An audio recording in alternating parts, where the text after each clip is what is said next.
we begin with chapter 2, that is Jewish, Hellenistic, and Roman background of St. Paul. So, three backgrounds. Paul had three backgrounds, three influences on his life, on his writings, on his theology, whatever you like. So, these three backgrounds will enlighten us a lot to the further study of Paul and his literature. Okay, so chapter 2 heading Jewish, Hellenistic, and Roman background. That is Jewish background, Hellenistic background, or Greek background. Thirdly, Roman background. Okay, we go with the first one, Jewish background, or you can also write as Jewish influence, colon a Pharisee, because Paul was a Pharisee. Good. So I would like to begin this section with a quotation from Philippians 3:5. I have already referred it in the morning session once again, because Paul is introducing himself beautifully in this. Philippians 3:5. I read for you. Circumcised on the 8th day, of the people of Israel, of the tribe of Benjamin, a Hebrew born of Hebrews, as to the law a Pharisee. Beautiful, isn't it? With one sentence, he has introduced himself all his life. So, in this particular sentence, we find his self-esteem as a Pharisee. Paul regarded himself as self-esteemed himself being a Pharisee, and then this also gives us, presents to us his wholehearted dedication to the law, Torah. No, we can see his self-esteem as a Pharisee and his wholehearted devotion, dedication, commitment to the law. Because for a Jew, especially for a Pharisee, law is everything. Nothing is above the law. Law, I mean Torah, the first 5 books of the Old Testament, and later the multiplication, 610 laws, which were multiplied later. So for Jewish people, for Pharisees especially, so these are life, nothing more than that. Okay, now we will see how Paul introduced himself beautifully. First, he said, of the people of Israel. He said, I am of the people of Israel. What does it mean, of the people of Israel? That is a Jew by birth. So Paul is telling that he is a Jew by birth, of the people of Israel. No? Israel people are Jewish people. It is similar.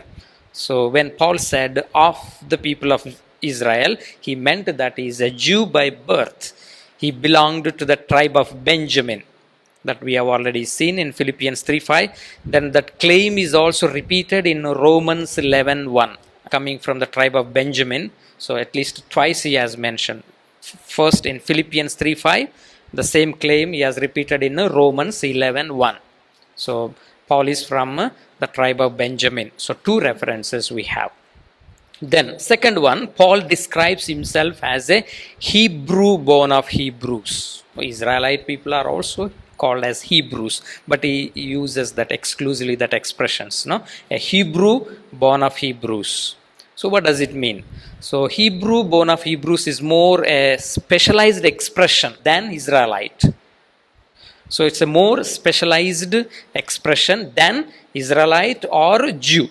Then there is a difference between when I say I am a Jew, then when I say I am a Hebrew. What is the difference?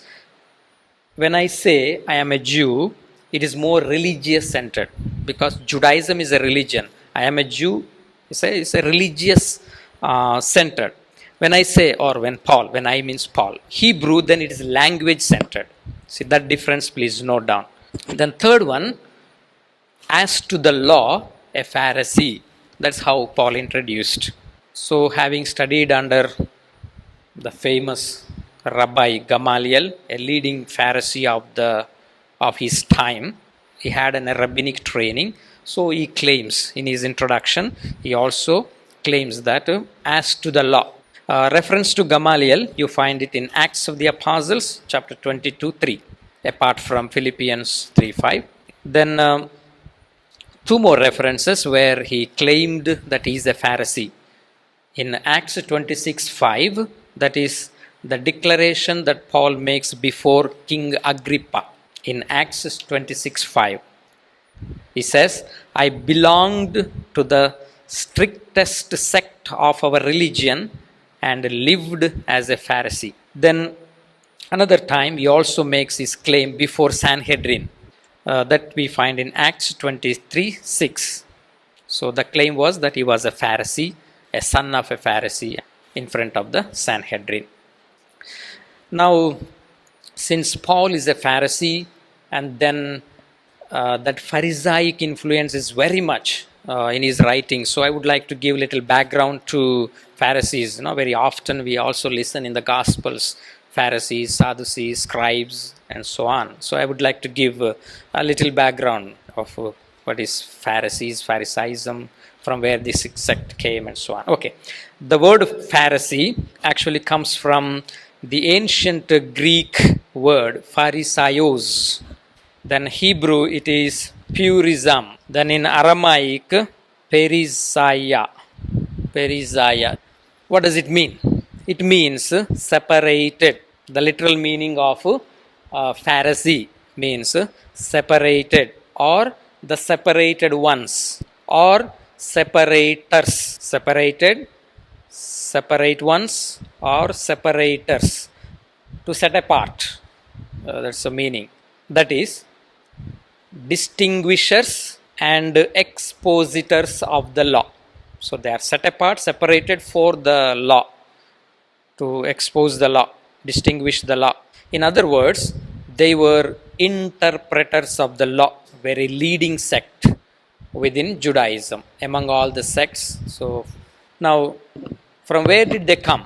What was their origin of Pharisees? Their origin is traced back to Hasidians of the Maccabean period. According to Josephus, a first century Jewish author, the group might have appeared in the reign of John Hyrcanus. We read in the Maccabean book. One of the Maccabean ruler, within bracket you can put 135 to 104 BC. So during his reign, there was a group called Hasidians, more or less who were giving more importance to Torah, law, traditions. So the origin of Pharisees might have been from this group. Okay, so we can trace back to the origin of Pharisees to Hasidians during the time of Maccabeans, especially during the reign of John Hyrcanus, and the time is given. These Hasidians, again, they were believed to be the successors of Ezra. Yeah, when you study prophets, certainly you will refer to Ezra. That is more or less after the exile they come, and then the people of Israel find everything shattered. They lost their home, their land, so they were trying to rebuild the temple. So it was during the time of Ezra and Nehemiah. The people of Israel were trying to rebuild themselves, rebuild the temple, rebuild their houses, reprocure their land, and rebuild much more than their own lives. So it is that time Ezra gives more importance to the law. Every day the law was read. Probably that was the starting point where the law began to be given more important, exclusively importance. So these Hasidians are said to be the heirs. And then the Pharisees said to be coming from these Hasidians. Coming to the time of Jesus, what was the attitude of Pharisees? So they were very hostile to Jesus. They found that Jesus was always breaking up the rules and regulations of Jewish law, religious practices. So they found that Jesus was upsetting them. That is why during the time of Jesus, Pharisees were very hostile to Jesus, inimical to Jesus. They were very hostile, extremely hostile to Jesus, because they found upsetting all their religious practices. Then John the Baptist, he called them brood of vipers because of their pride and self-righteousness. In the Gospel of Matthew and Luke, we find that. Then Jesus also warned them against their hypocrisy. Very often he addressed them, you hypocrites. He warned them against their hypocrisy, rigidity, their pretentious attitude, and also their fanatic spirit. And Jesus also used expressions like whitewashed tombs. and the famous woe to you scribes, woe to you Pharisees, to condemn them. So Jesus was condemning them. Okay, but what was the main aspect of their life, Pharisees? This one sentence from Karl Rahner: Pharisaism strove constantly and vigorously to do justice to the law by bringing it into relevant relation with contemporary needs. So their main focus was always on the law, to do justice to the law. That's what they were doing, from context to context. Then what is the Pharisees' relationship to Sadducees and Essenes? There are three important sects in Judaism, that is Essenes, Sadducees and Pharisees. So what is the Pharisees' relation? What is the difference between them? Essenes were separated from the ordinary life of the people. So Essenes were not living in the society, so they were a separated group. Essenes were separated from the ordinary life of the people. They had their own customs and religious practices. Then on the contrary, Pharisees lived among the people and were intensely involved in the daily lives of the people. So very contradiction between Essenes and Pharisees. And Pharisees were like a lay group opposed to Sadducees, priestly group. But Pharisees were lay people, lay group. So they were opposed to priestly group. Just listen, I read. The priests and the scribes. Priests and scribes were the predominant elements of Judaism after the exile. Okay, after that exile, priests and scribes were the dominant elements of Judaism after the exile. At the time of Ezra, in the time of Hellenistic era, they developed an opposition to each other, these scribes and Sadducees, because they were the dominant elements after the exile. They developed a kind of opposition to each other. Later, in the Maccabean times, they constituted two separate and distinct parties: Sadducees from among the priests and Pharisees from the scribes. So because of this opposition, so priests emerged from Sadducees, Pharisees emerged from scribes. What was the difference between them faith-wise? Sadducees admitted only the law. Law means here Torah, the first 5 books of the Old Testament. On the contrary, Pharisees, apart from this law, they also accepted the oral traditions. Sadducees never accept the oral traditions. For them, law is everything, that's it. But Pharisees, they accepted this law together with oral traditions. So that is the difference between Sadducees and Pharisees. I quote J. Gresham Machen. Read: Morality thus became a matter of external rules, and religion became a matter of external rules, and religion became a credit and debit relationship into which a person entered with God. Then another difference between Sadducees and Pharisees: unlike Sadducees, the Pharisees believed in the existence of angels, spirits. They also believed in the resurrection of the dead and the last judgment. Sadducees, no, they don't believe in angels, they don't believe in spirits, resurrection of the dead, no. Also, Sadducees, no last judgment. So that is another basic importance. Now, I would like to give some important characteristics of the Pharisees.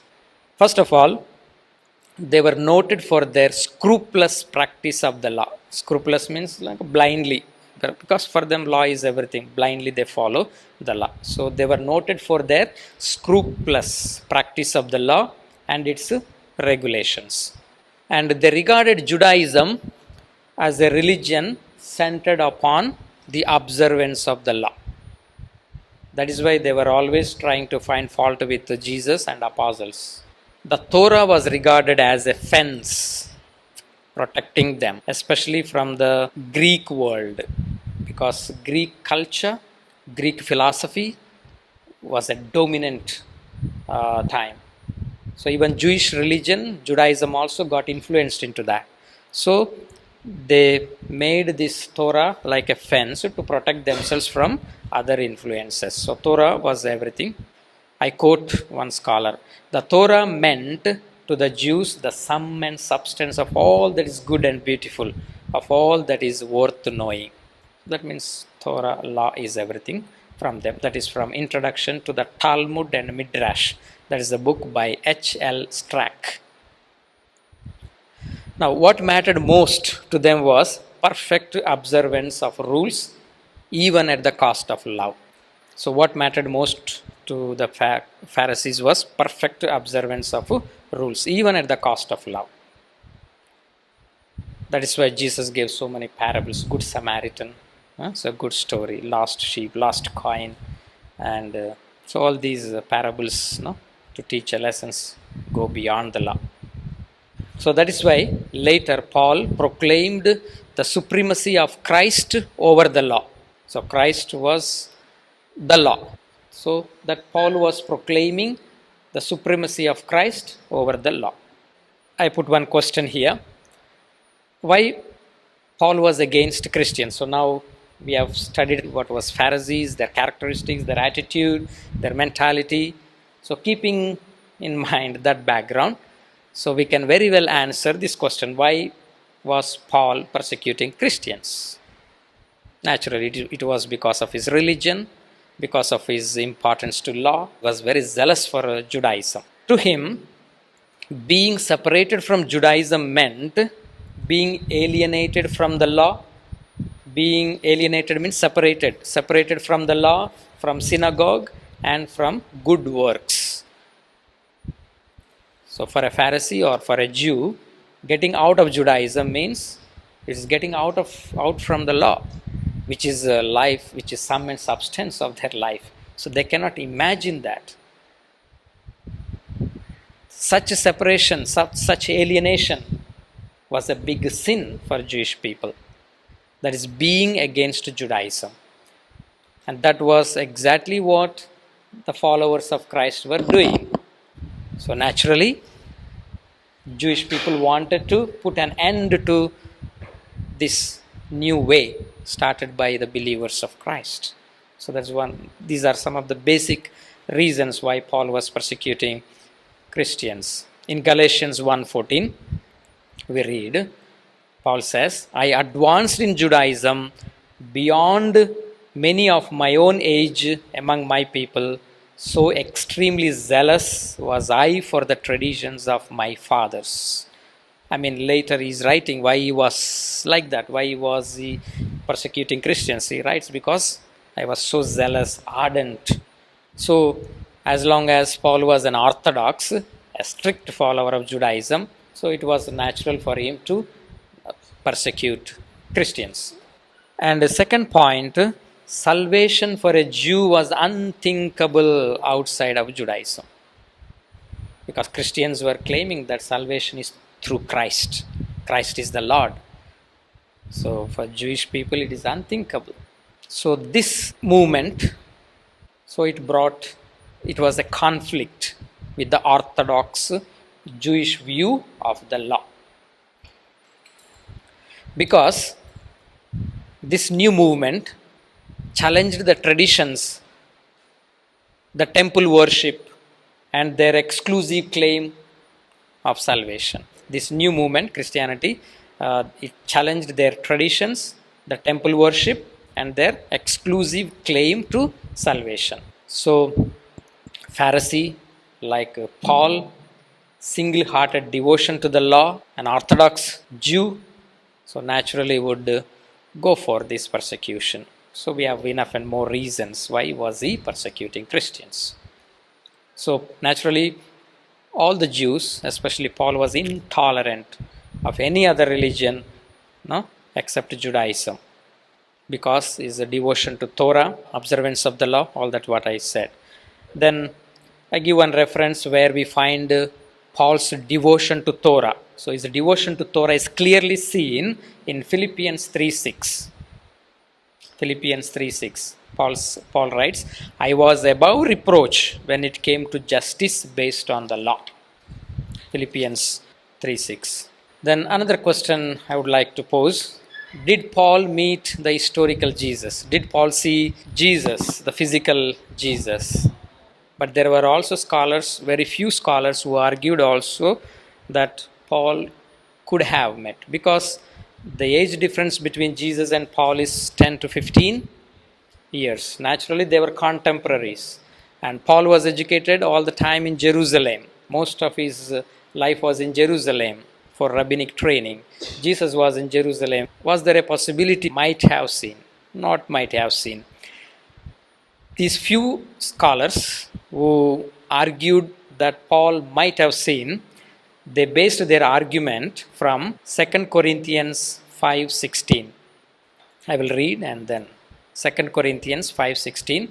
So Paul writes like this: we regard no one from a human point of view, even though we once knew Christ from a human point of view. That particular expression caught the attention of these scholars. Even though we once knew Christ from a human point of view, we know him no longer in that way. Once we knew Christ from a human point of view. So this caught the attention of few scholars. So basing on this, so few scholars claim that he was in Jerusalem and Jesus was in Jerusalem. Might have seen. Anyhow, not supported by majority of the scholars, but still open, because this particular reference, 2 Corinthians 5:16, is open. So very few agree that Paul met the earthly Jesus. Most of the exegetes deny that. They do not agree with their argument. If at all, if Paul had met Jesus, he would have seen him naturally as an enemy. Isn't it? He would not have made friendship with Jesus. The following reasons. I would like to give 4 reasons why Paul would have developed enmity with Jesus. First one, Judaism accepts Yahweh as the Lord. Only Yahweh as the Lord. There is no other Lord. No? Yahweh alone as their Lord. Whereas the followers of Jesus were proclaiming the crucified Jesus as their Lord. So monotheistic Jews would not accept this. So that is the first reason why Paul could be an enemy to Jesus, to Christianity. Second reason, Judaism expected a Messiah of political nature. Jewish people were expecting a Messiah naturally. But what type of Messiah? A political Messiah. A Messiah would come and rule out the Roman Empire. Like the worldly kings, he would fight with the sword. A political Messiah of that nature. But Jesus' death, who was said to be Messiah on the cross, was considered as a fatal defeat. So, for Jewish people, Jesus could not be considered as a political Messiah. So that is the second reason. Third one, Judaism says in Deuteronomy 21:23, anyone hung on a tree is under God's curse. So Jesus was a curse. He was hanged upon a tree on the cross. Cannot be a Messiah, cannot be a liberator. Deuteronomy 21:23 and reference also made by Paul, Galatians 3:13. But on the contrary, Christ redeemed us from the curse of the law. So he, by becoming a curse, he himself became a curse on the cross, and he saved us, redeemed us from the curse of the law. 4, we read 1 Corinthians 1:23. We proclaim Christ crucified, a stumbling block to Jews and a foolishness to Gentiles. So Christ crucified was a stumbling block to the Jews. They could not accept Jesus crucified because for them he is a failure comparing to their expectations. But for Christians, he is the victor. He won freedom. He won over the law on the cross by becoming a curse according to Deuteronomy 21:23. That is why Paul writes, we proclaim Christ crucified, who is a stumbling block to the Jews, who is a foolishness to Gentiles. Fourth reason, Jews, especially Pharisees, observed strictly circumcision, Sabbath, law, and dietary customs and traditions. First one, circumcision, Sabbath, law, dietary customs and traditions. So these are strictly observed, strictly followed by all the Jews, all the more especially Pharisees. They thought that salvation can be attained by observing all these perfectly. For them, observance of this law is salvation. So they believed to attain salvation through these observances. On the contrary, Christians were not following such traditions. No, even Stephen was blamed for that before the council. Acts of the Apostles, chapter 6, verses 13 to 14. They set up a false witnesses. They said, "This man never stops saying things against this holy place and the law. For we have heard him say that this is Jesus of Nazareth will destroy this place and will change the customs that Moses handed on to us." And likewise, not only Stephen, we read in Galatians, Philippians, Acts chapter 9, we read like Stephen, many other Christian believers were persecuted and killed. So that is more or less the Jewish background of Paul. Now we move to the Greek background of Paul. It's basically education. Okay, Jewish background focused on as a Pharisee. Hellenistic background or Greek background is education. So because Hellenism was known for knowledge, education, philosophy, university, etc. So as we have already seen in the morning sessions, Paul was born at Tarsus, which was a capital city of the province of Cilicia. And Tarsus was an important city in the Hellenistic world, which was a center of culture, learning, philosophy, education, etc. And during the New Testament times, Tarsus was more known for university education than Athens and Alexandria. We have already said that. And moreover, in Acts of the Apostles, chapter 21, verse 39, Paul says, "I am a citizen of no mean city." Then from his letters, we also know that Paul was well versed in Greco-Roman rhetoric and philosophy, because he was educated in the context of Greek culture, Greek society, Greek education. So naturally, there was a lot of influence on him. That very well, very clearly we find in his letters, that Greek influence, Greek rhetoric, Greek writing styles, literary forms, and philosophy. Paul uses philosophical expressions, Greek culture, Greek philosophers. Even Paul refers to some of the sayings of the Greek philosophers in his writings. I give one or two examples. He often used Greek ideas. Sometimes he referred to Greek poets, sometimes to Greek philosophers in his writings. So we can say he was a well-educated citizen, open to Hellenistic culture. Even though he was a staunch Jew, but he was open to Hellenistic culture and the world. I quote one scholar, L.